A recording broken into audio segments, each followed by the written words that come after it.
right, then we're ready to go. Good afternoon. My name is Whitney Clark. I am a write-in candidate for Detroit City Council District 5. I hope that you all are doing well on this Monday afternoon.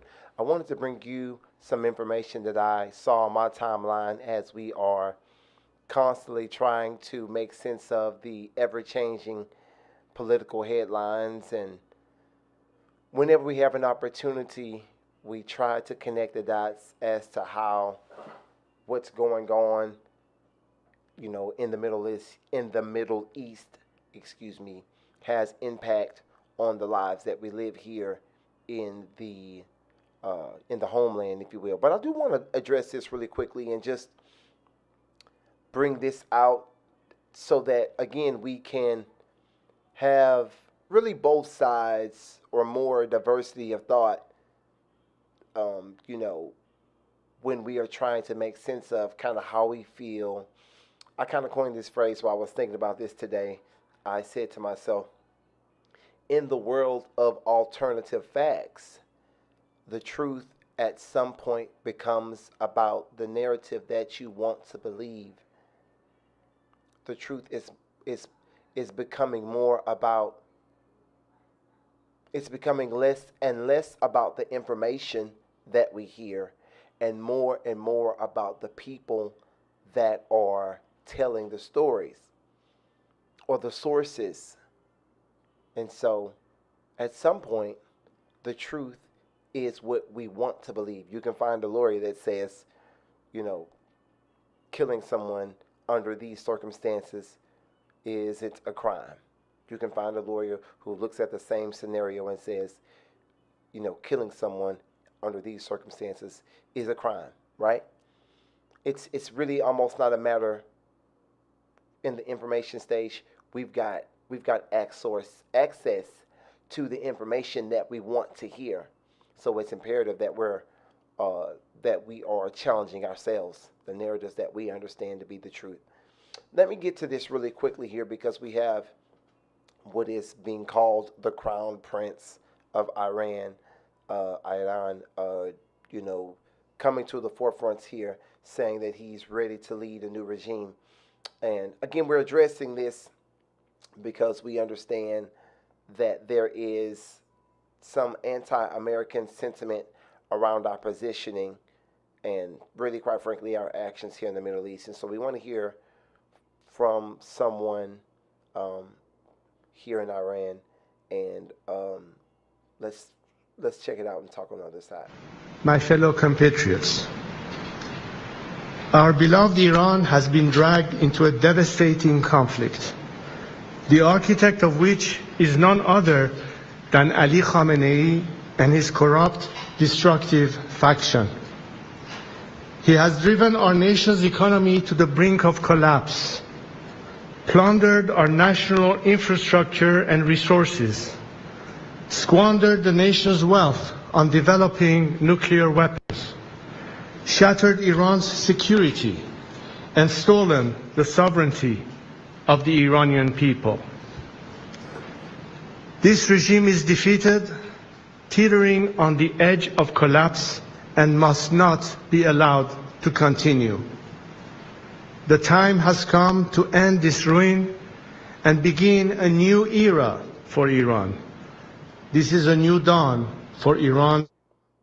All right, so we heard a bit of what the Crown Prince of Iran is saying. He's saying that the government that is, it sounds like, and I'm really just trying to make sense of this here, and we'll leave in a few minutes.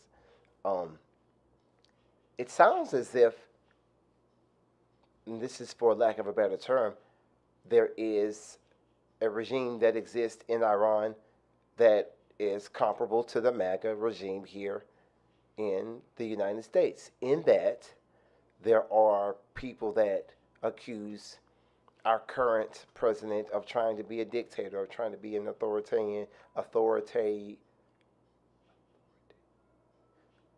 trying to be someone who won't leave office after 4 years. I'll practice that word off camera. Um, but that is what we're accusing him of. And his movement is the MAGA movement. right? And so it says that it is in the interest of the country, but people believe that it's in the interest of the person and the followers of the movement. Well, if that type of leadership allegedly exists here in our country, then I think it's fair to assume, especially given that you have people on international news denouncing the government, right?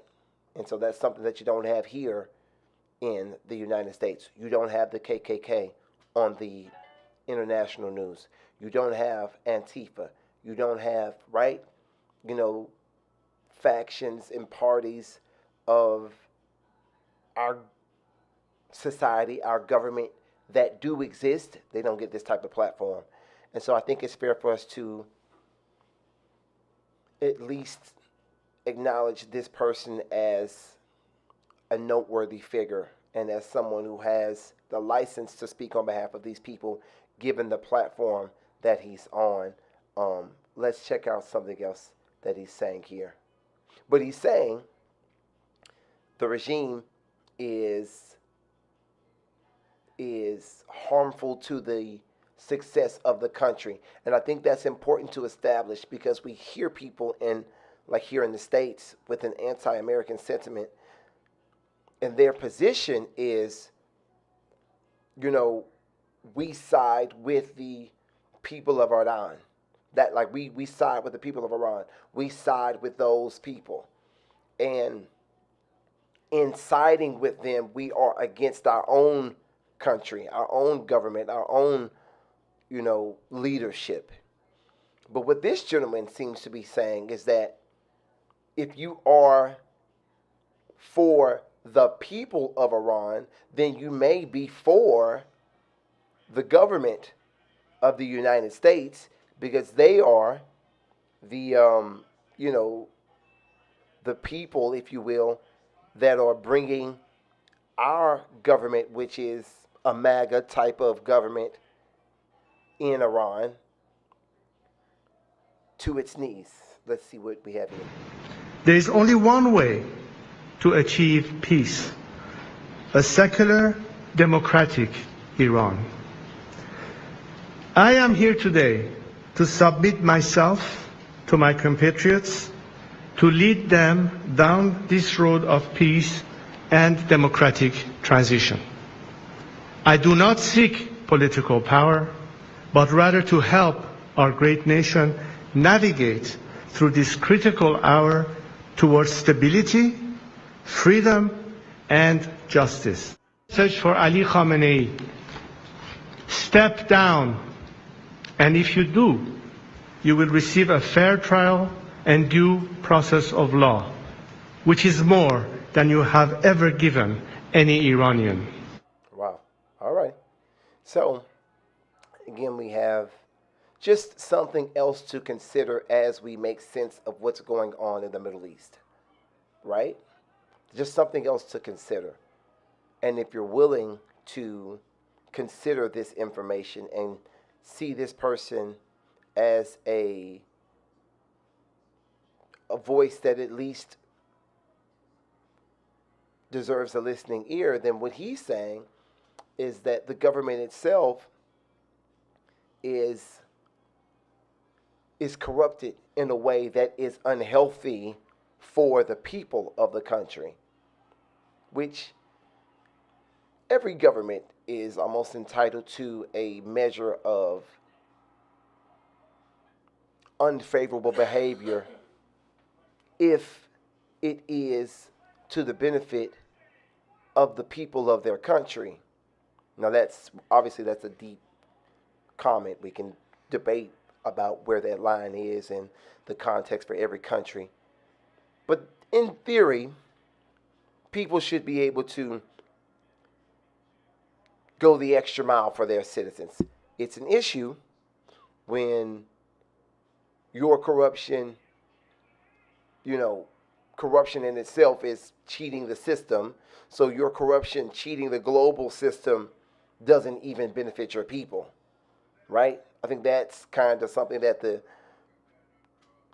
global community can agree is like, who's going to defend that, you're mistreating your people, and you are making enemies on the global stage, then what's the point of you being in power?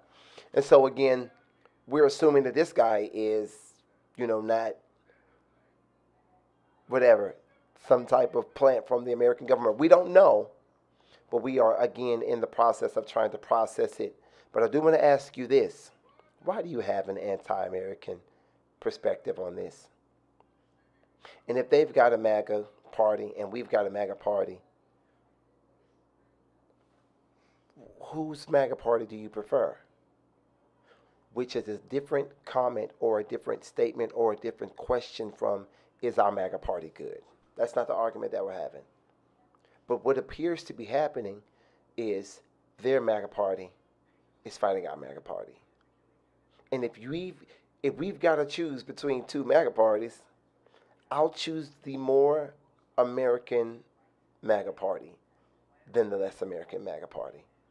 I think that's a fair place for someone who is in the middle, who is not extremely educated on the very complex challenges that exist in that portion of the world. I think it's fair to err on the side of caution and adopt the American sentiment unless you have information that would show me that doesn't make the most sense. But if you got people in the country of Iran themselves saying that they need a new type of leadership because the leadership that they have has pushed them, to the brink of calamity that will be hard to bounce back from. And so we want you to consider these things as we formulate our opinion about our government. Don't be so eager and so quick and so fast to always go against the American people, because I think we get into this gray area where we're all underinformed to a certain extent, and then if we're not careful, we'll be arguing for people and systems that would be more oppressive than our form of oppression, right? And if we want to get rid of oppression or slavery or whatever you consider this oppressive government that we live under to be, if we want a world where that doesn't exist, well then surely we don't want a world where it's worse. And so is our government innocent and the good guy in every scenario? I'm not making that claim either, right? I'm still a colored person here, and I've had a colored experience, right? So two things can be true, but I'm not eager to take an anti-American sentiment when it comes to very, very complex geopolitical arguments about who has the proper claim to a portion of land, right? So I think there's going to be a regime change in Iran, and we're not sure if that's a good thing or a bad thing, but at least we have people in open spaces speaking truth to a potential narrative that the leadership in Iran is oppressive to the people of Iran, and the removal of the leadership in Iran could be freedom for the actual people, versus what the narrative seems to be, at least on portions of my timeline, that opposing the country of Iran is opposing the people of Iran. And so we have now valuable reason to believe that opposing that current regime may actually be something that's good for the people there, as well as the region, as well as the world. So, which that may be an inaccurate conclusion, but it surely isn't one that people are willing to consider. And so, as the objective voice that I try to be, while I'm trying to show you that I'm the type of objective person that you would want in City Council District 5, Detroit, Michigan, as an objective person, I'm doing my job and my due diligence and making sure that the people under my circle of influence are, one, informed, and two, have someone in a respectful, polite way push back to some of the narratives that, quite frankly, may not be accurate. They may not. Or then again, they may. But we all, at some point, should have the theories, and the narratives. I was trying to put those two words together. We, at some point, should have the theories and the narratives that we believe challenged. We should. We should. And so, this is that. If you believe that we're just evil and we want chaos and we're just finding somebody to fight so that we can build more war machines, a part of that may be true, but all of that may not be true. Okay? And so, and if you believe that oppressing or fighting against, or a war against Iran and this regime is a war against the people and it's a war against that region, then that may not be entirely true either. So I wanted to share this information with you. Let me know in the comments what you think. If you're watching us on YouTube, thanks. Give us a like and a subscribe. Share this video so that we can continue to spread our message, as well as on Facebook, on any other platform that you're seeing. Now I'm saying names of platforms. I got to say TikTok and all the other places that you may be seeing this. Thank you for sharing, liking, and commenting your views, whether you agree or disagree. We love and appreciate them both. We'll see you guys next time.